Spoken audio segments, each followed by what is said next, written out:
ओम श्री परमात्मने नमः।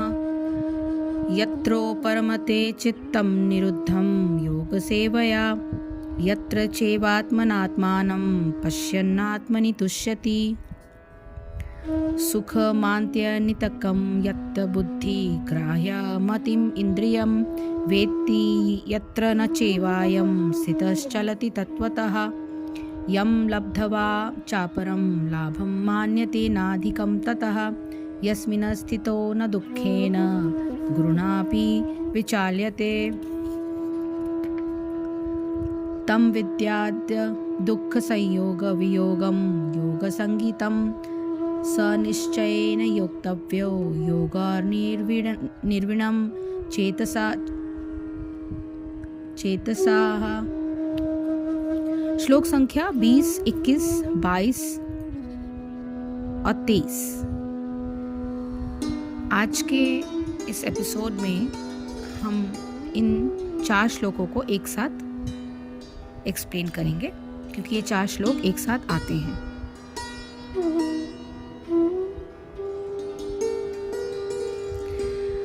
सिद्धि की अवस्था में, जिसे समाधि कहते हैं, मनुष्य का मन योग अभ्यास के द्वारा भौतिक मानसिक क्रियाओं से पूर्णतः संयमित हो जाता है।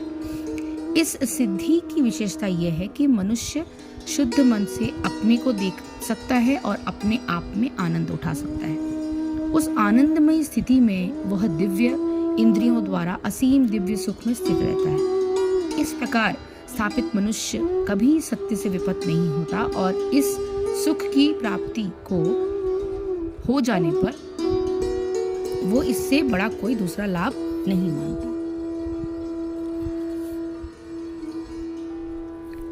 ऐसी स्थिति को पाकर मनुष्य बड़ी से बड़ी कठिनाइयों में भी विचलित नहीं होता।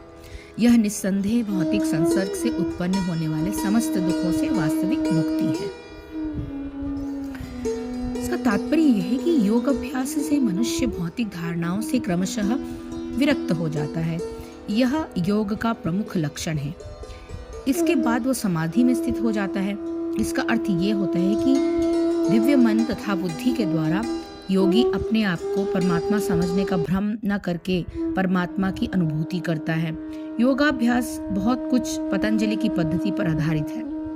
कुछ अप्रामाणिक भाष्यकार जीवात्मा तथा परमात्मा में अभेद स्थापित करने का प्रयास करते हैं और अद्वैतवादी इसे ही मुक्ति मानते हैं, किंतु वे पतंजलि की योग पद्धति के वास्तविक प्रयोजन को नहीं जानते। पतंजलि पद्धति में दिव्य आनंद को स्वीकार किया गया है, किंतु अद्वैतवादी इस दिव्य आनंद को स्वीकार नहीं करते, क्योंकि उन्हें भ्रम है कि इससे कहीं उनकी अद्वैतवाद में बाधा न उपस्थित हो जाए।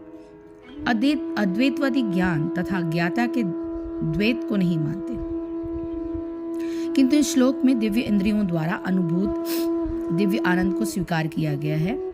इसकी पुष्टि योग पद्धति के विख्यात व्याख्याता पतंजलि मुनि ने भी की है। तो योग सूत्र में महर्षि कहते हैं कि पुरुषार्थ शून्यानां गुणानां प्रति प्रसव कैवल्यम स्वरूप प्रतिष्ठा व चित्त शक्ति रीति। यह चित्त शक्ति या अंतरंग शक्ति दिव्य है। पुरुषार्थ का तात्पर्य धर्म, अर्थ, काम तथा अंत में परब्रह्म से तादात्म्य या मोक्ष है। अद्वैतवादी परब्रह्म से इस तादात्म्य को कैवल्यम कहते हैं, किंतु पतंजलि के अनुसार कैवल्यम वह अंतरंगा या दिव्य शक्ति है जिससे जीवात्मा अपनी स्वाभाविक स्थिति से अवगत होता है। भगवान चैतन्य के शब्दों में यह अवस्था चेतो दर्पणमार्जनम अर्थात मन रूपी मलिन दर्पण का मार्जन यानी शुद्धि है। यह मार्जन वास्तव में मुक्ति या भवमहादावाग्नि निर्वापणम प्रारंभिक निर्वाण सिद्धांत भी इस नियम के समान है। भगवत में इसे स्वरूपेण व्यवस्थिति कहा गया है। भगवत गीता के श्लोकों में भी इसी की पुष्टि हुई है। निर्वाण के बाद आध्यात्मिक कार्यकलापों की या भगवत भक्ति की अभिव्यक्ति होती है, जिसे कृष्ण भावनामृत कहते हैं। भागवत के शब्दों में स्वरूपेण व्यवस्थिति जीवात्मा का वास्तविक जीवन यही है। भौतिक दूषण से आध्यात्मिक जीवन के कल्मश युक्त होने की अवस्था माया है। इस भौतिक दूषण से मुक्ति का अभिप्राय जीवात्मा की मूल दिव्य स्थिति का विनाश नहीं है। पतंजलि भी इसकी पुष्टि इन शब्दों में करते हुए कहते हैं कि केवल्यम स्वरूप प्रतिष्ठा व चित्ती शक्ति रीति। यह चित्ती शक्ति या दिव्य आनंद ही वास्तविक जीवन है। इसका अनुमोदन वेदांत सूत्र में इस प्रकार हुआ है, जैसे आनंदमयो अभ्यासात। यह चित्त शक्ति ही योग का परम लक्ष्य है और भक्ति योग द्वारा इसे सरलता से प्राप्त किया जाता है। भक्ति योग का विस्तृत विवरण 7वें अध्याय में किया जाएगा। आगे के जो अध्याय आएंगे उसमें होंगे। इस अध्याय में वर्णित योग पद्धति के अनुसार समाधियां 2 प्रकार की होती हैं, समप्रज्ञात तथा असमप्रज्ञात समाधियां। जब मनुष्य विभिन्न दार्शनिक शोधों के द्वारा दिव्य स्थिति को प्राप्त होता है तो यह कहा जाता है कि इसे समप्रज्ञात समाधि प्राप्त हुई। असमप्रज्ञात समाधि में संसारी आनंद से कोई संबंध नहीं रहता, क्योंकि इसमें मनुष्य इंद्रियों से प्राप्त होने वाली सभी प्रकार के सुखों से परे हो जाता है। इस प्रकार इस दिव्य स्थिति को प्राप्त कर लेने पर योगी कभी इससे डिगता नहीं। जब तक योगी इस स्थिति को प्राप्त नहीं कर लेता तब तक वो असफल रहता है। आजकल के तथाकथित योगाभ्यास में विभिन्न इंद्रिया सुख सम्मिलित हैं, जो योग के सर्वथा विपरीत है। योगी होकर यदि कोई मैथुन तथा मादक द्रव्य सेवन में अनुरक्त होता है तो यह उपहासजनक है।